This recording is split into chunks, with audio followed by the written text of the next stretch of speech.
ಲಕ್ಷ್ಮಿ, ನೀನ್ ಕಾಣಿಸ್ಲಿಲ್ಲ ಅಂತ ಎಷ್ಟು ಟೆನ್ಷನ್ ಆಗಿತ್ತು ಗೊತ್ತಾ? ಇಡೀ ರೂಮ್ ಎಲ್ಲ ಹುಡುಕಿದೆ, ನೀನ್ ನೋಡಿದ್ರೆ ಇಲ್ಲಿ ಬಂದು ನಿಂತಿದ್ಯಾ? ಯಾಕಮ್ಮ, ಏನಾಯ್ತು? ಯಾಕೋ ಗೊತ್ತಿಲ್ಲ ಅಕ್ಕ, ನನ್ನ ಜೀವನ ತುಂಬ ವಿಚಿತ್ರ ಅನ್ಸೋಕೆ ಶುರು ಆಯಿತು. ಅದಕ್ಕೆ ಇಲ್ಲಿ ಬನ್ನಿ. ವಿಚಿತ್ರನಾ? ಏನು ಹೇಳ್ತಾ ಇದೆಯಮ್ಮ? ಅಕ್ಕ, ಈಗ ನೀವು ಎದುರುಗಡೆ ನೋಡಿದ್ರೆ ನಿಮ್ಗೆ ಏನು ಕಾಣಿಸುತ್ತೆ? ಏನಮ್ಮ ಹೀಗೆ ಕೇಳ್ತಿದ್ಯಾ? ಇಷ್ಟೊತ್ತಿನಲ್ಲಿ ಎಲ್ಲಿವರೆಗೂ ನೋಡಿದ್ರು ಬರೀ ಕತ್ಲೆ ಕಾಣಿಸುತ್ತೆ.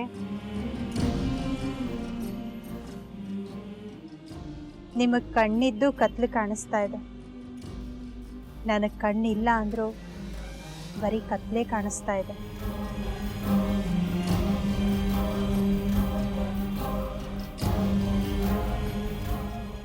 ನನ್ನ ಜೀವನದಲ್ಲಿ ನಾನು ಹೇಗಿದ್ದೆ, ಏನೇನಾಯಿತು ಅಂತ ಎಲ್ಲ ನಿಮಗೆ ಗೊತ್ತು. ನಾನು ಸಾಯೋಕ್ಕಿಂತ ಮೊದಲು ಒಂದೇ ಒಂದು ಸಾರಿ ಸಾಯಿನಾಥನ ದರ್ಶನ ಮಾಡಬೇಕು ಅಂತ ನನ್ನ ಜೀವನ ಕೈಲಿಟ್ಕೊಂಡು ಶಿರಡಿಗೆ ಬಂದೆ. ಇನ್ನೇನು ಸಾಯಿನಾಥನ ದರ್ಶನ ಮಾಡಬೇಕು ಅನ್ನೋ ಅಷ್ಟರಲ್ಲಿ ನನ್ನ ದೃಷ್ಟಿನೇ ಹೊರಟೋಯ್ತು. ಇನ್ನು ನನ್ನ ಜೀವನದಲ್ಲಿ ಸಾಯಿನಾಥನ ದರ್ಶನನೇ ಮಾಡೋದಕ್ಕಾಗಲ್ಲ ಅಂತ ಅಂದ್ಕೊಂಡಿದ್ದೆ. ಆದರೆ ಅಕ್ಕ, ಡಾಕ್ಟ್ರು ಮತ್ತೆ ನನಗೆ ದೃಷ್ಟಿ ಬರುತ್ತೆ ಅಂತ ಅಂದಾಗಿಂದ ನಾನು ಸಾಯಿನಾಥನ ದರ್ಶನ ಮಾಡ್ಬೋದು ಅಂತ ಖುಷಿ ಆಗ್ತಾ ಇದೆ. ನನ್ನ ಕನಸು ನನಸಾಗುತ್ತೆ ಅನ್ನೋ ಭರವಸೆ ಬರ್ತಾ ಇದೆ.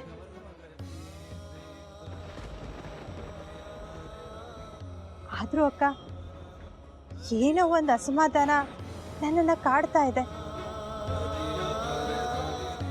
ಅದು ಯಾಕೆ ಅಂತ ನನಗೆ ಗೊತ್ತಾಗ್ತಾ ಇಲ್ಲ. ಅಸಮಾಧಾನ ಇದ್ದೇ ಇದೆ ಲಕ್ಷ್ಮಿ. ನಾನು ನನ್ನ ಸಂಸಾರದಿಂದ ದೂರ ಬಂದಿದ್ದೀನಿ, ನಾನು ಅವ್ರನ್ನೆಲ್ಲ ಮರ್ತಿದ್ದೀನಿ, ಅವ್ರ ನೆನಪೆಲ್ಲ ನನಗೆ ಇಲ್ಲವೇ ಇಲ್ಲ ಅಂತ ನೀನು ಎಷ್ಟೇ ಹೇಳಬಹುದು. ಆದರೆ ಅವ್ರ ನೆನಪು ನಿನ್ನ ಮನಸ್ಸಿನಲ್ಲಿ ಇದ್ದೇ ಇರುತ್ತೆ.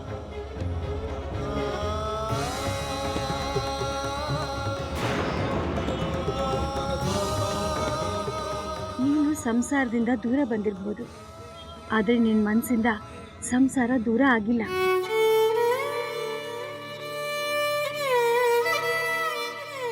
ಒಂದು ಹೆಣ್ಣು ತನ್ನ ಗಂಡನ ಮನೇಲಿ ಚೆನ್ನಾಗಿ ಬಾಳಿದ್ರೆ ಈ ಕೊರಗು ಇದ್ದೇ ಇರುತ್ತೆ. ಒಂದು ವೇಳೆ ಅವಳು ಭಾಳ ಚೆನ್ನಾಗಿದ್ದಿದ್ರೆ ಹೀಗೆಲ್ಲ ಅನ್ಸೋದಿಲ್ಲ.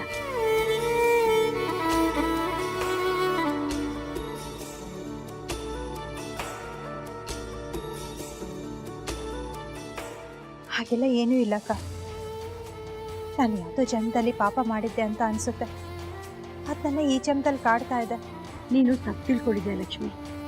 ಈಗಿನ ಕಾಲದಲ್ಲಿ ಈ ಜನ್ಮದ ಪಾಪನ ಈ ಜನ್ಮದಲ್ಲೇ ಅನುಭವಿಸ್ಬೇಕು.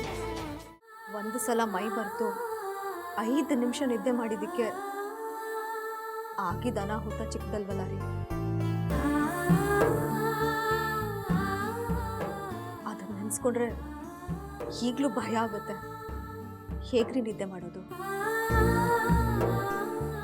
ದೇವ್ರ ದಯೆಯಿಂದ ಶಿರಡಿಯಿಂದ ಬಂದಿರೋ ಆ ಬಾಬುನ ಅನುಯಾಯಿಗಳಿಂದ ಅಣ್ಣ ಮತ್ತೆ ನಮಗೆ ಸಿಗೋ ಹಾಗಾಯ್ತು.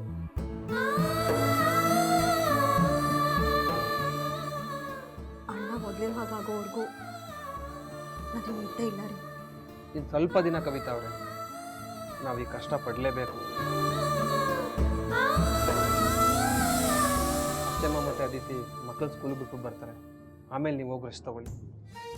ಸರಿ ರೀ. ಸರಿ, ನನ್ನ ಕೆಲಸಕ್ಕೆ ಟೈಮ್ ಆಯಿತು, ನಾನು ಹೊರಡ್ತೀನಿ.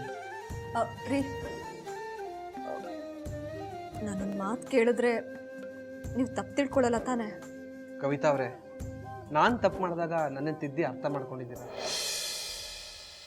ಅಂಥದ್ರಲ್ಲಿ ನಾನು ನಿಮ್ಮನ್ನು ತಪ್ಪು ತಿಳ್ಕೊಳ್ಳೋದ? ಅದೇನು ಕೇಳಿ. ನನ್ನಿಂದ ನಿಮಗೆ ತುಂಬ ತೊಂದರೆ ಆಗ್ತಾ ಇದೆಯಾ? ನಮ್ಮ ಇಡೀ ಸಂಸಾರದ ಹೊರೆ ಈಗ ನಿಮ್ಮ ಮೇಲೆ ಬಿದ್ದಿದೆ. ಆದ್ದರಿಂದ ಹಗಲು ರಾತ್ರಿ ಅಂತಲೂ ನೋಡಿದೆ ದುಡಿಯೋ ಹಾಗಾಗಿದೆ. ಕಷ್ಟ ಆಗ್ತಾ ಇದೆಯಾ ರೀ? ಕವಿತಾ ಅವರೇ, ನಾನು ಹಿಂದೆ ಹೇಗಿದ್ದೆ, ಇವಾಗ ಹೇಗಿದ್ದೀನಿ ಅಂತ ನಿಮ್ಗೆ ಚೆನ್ನಾಗಿ ಗೊತ್ತು. ನಾನು ಹಳೆ ನೀಲ್ಕಂಠ ಆಗಿದ್ರೆ ಯಾರಿಗೇನಾದ್ರೆ ನನಗೇನು ಅಂತ ಆರಾಮಾಗಿದ್ಬಿಡ್ತಿದ್ದೆ. ದುಡ್ಕೊಂಡು ತಿನ್ನೋದಕ್ಕಿಂತ ಕೂತ್ಕೊಂಡು ತಿನ್ನೋದು ಹೇಗೆ ಅಂತ ಯೋಚನೆ ಮಾಡ್ತಾ ಇದ್ದೆ. ಆದರೆ ಈಗ ನಾನು ದುಡಿತಿರೋದು ನನ್ನ ಕಷ್ಟ ಅಂತ ಅನ್ನಿಸ್ತಾನೇ ಇಲ್ಲ. ಇವಾಗ ನಾನು ದುಡಿತಿರೋದಕ್ಕೆ, ದುಡಿದು ನನ್ನ ಸಂಸಾರನ ಸಾಕ್ತಾ ಇರೋದಕ್ಕೆ ತುಂಬ ಖುಷಿ ಆಗ್ತಾ ಇದೆ. ನಿಜವಾಗ್ಲೂ ನಿಮ್ಮ ಈ ಮಾತು ನನಗೆ ತುಂಬ ಕಷ್ಟ ಅನ್ನಿಸ್ತಾ ಇದೆ.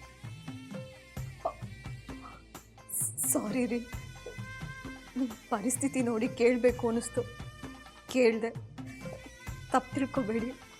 ನಾನು ನಿಮ್ಮ ಬಗ್ಗೆ ತಪ್ಪು ತಿಳ್ಕೊಳ್ಳೋದ? ರೀ ಕವಿತಾ ಅವರೇ, ಆಸೆ ವ್ಯಾಮೋಹಗಳ ಕಡೆ ಈ ಪ್ರಶ್ನೆ ಬರುತ್ತೆ, ಪ್ರೀತಿ ಮಮತೆ ಇರೋ ಕಡೆ ಯಾವತ್ತೂ ಈ ಮಾತೇ ಬರೋದಿಲ್ಲ.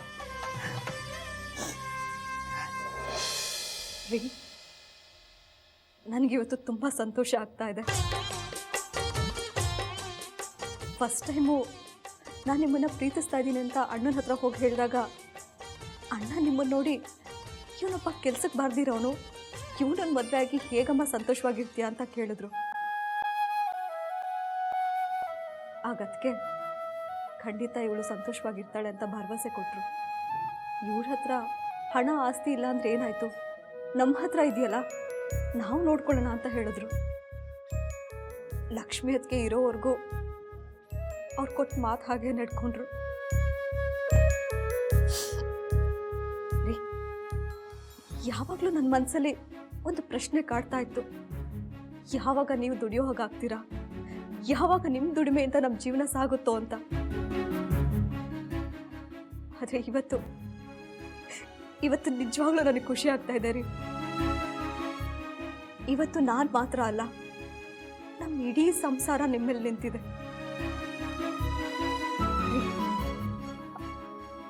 ಅಣ್ಣ ಹುಷಾರಾದ್ಮೇಲೆ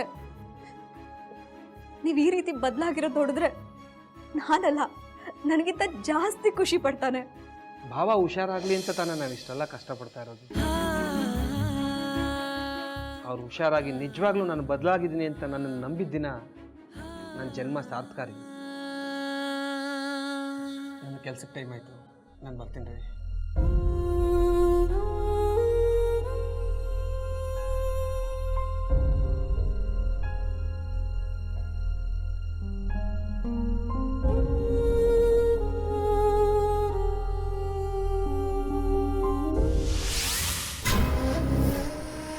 ಮೀರಾ, ಆ ವ್ಯಕ್ತಿ ಫೋನ್ ಮಾಡಿದ್ನಾ?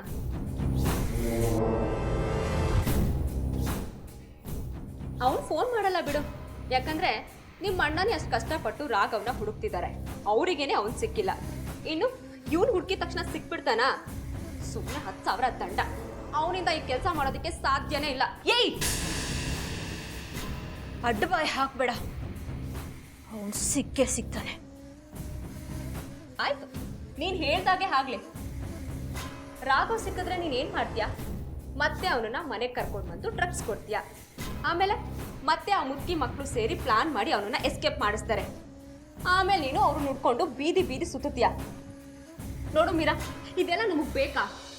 ಅದಕ್ಕೆ ನಾವೊಂದು ಕೆಲಸ ಮಾಡೋಣ, ಆ ರಾಘವ್ ಸಿಕ್ಕಿದ ತಕ್ಷಣ ಅವನ ಕತೆ ನಾವು ಮುಗಿಸ್ಬಿಡೋಣ.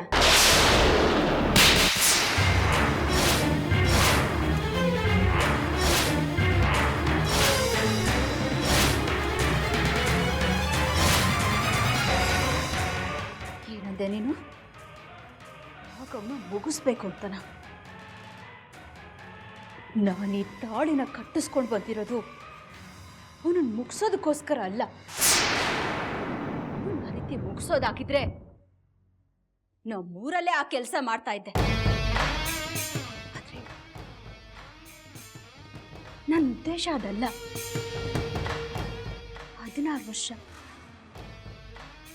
16 ವರ್ಷ ನಾನು ಕತ್ಲು ಕೋಣೆಲಿದ್ರು ನನ್ನ ಪ್ರಪಂಚದಲ್ಲಿ ರಾಘವ್ನ ಬಿಟ್ರೆ ಬೇರೆ ಯಾರೂ ಇರಲಿಲ್ಲ.